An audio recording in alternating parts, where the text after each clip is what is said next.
Hi YouTube.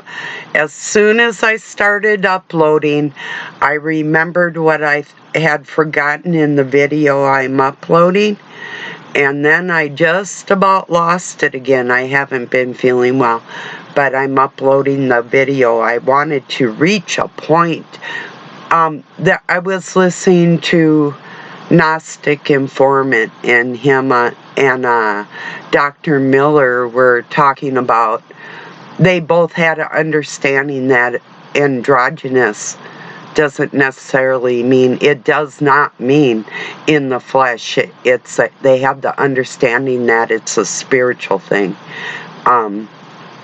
They were talking about things in the old world, classical writers and different things, but just a lot of people don't understand that that's not necessarily a physical thing. I just wanted to make that point for anybody that might be confused on that fact. There's ways to find out that information, and what I'm telling you is true.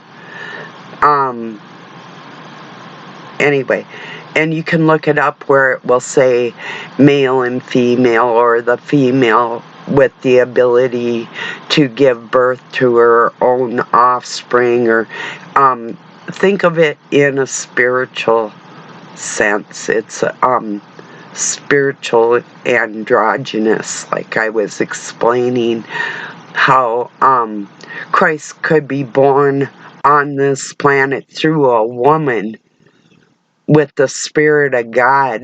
The woman had the Spirit of God.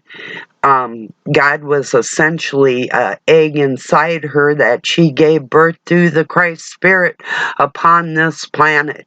But keep this in mind. The divine feminine is called the Holy Spirit. It's not the Spirit of God. There's a difference. There's something else I wanted to say on that too.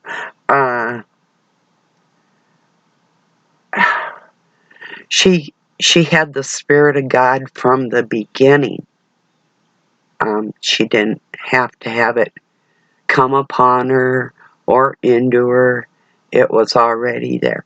So that's my point. The point is androgynous doesn't we're talking biblical. We're talking the book of the spiritual book of how to understand the Spirit of God within mankind cannot be described in the flesh. Just look in the if you don't take my word for it, could you just look into other minds that can explain it to you in other words that you might grasp for a better understanding of it, so we're not deceiving people with things that are going to harm them, like trying to become part of another sex or gender that we're actually not. With all the confusion that's on this planet, I'm just asking you, please look into it, because that is being taught very wrong. So, okay, thank you for joining me. Peace and love from Pine City, Minnesota, USA.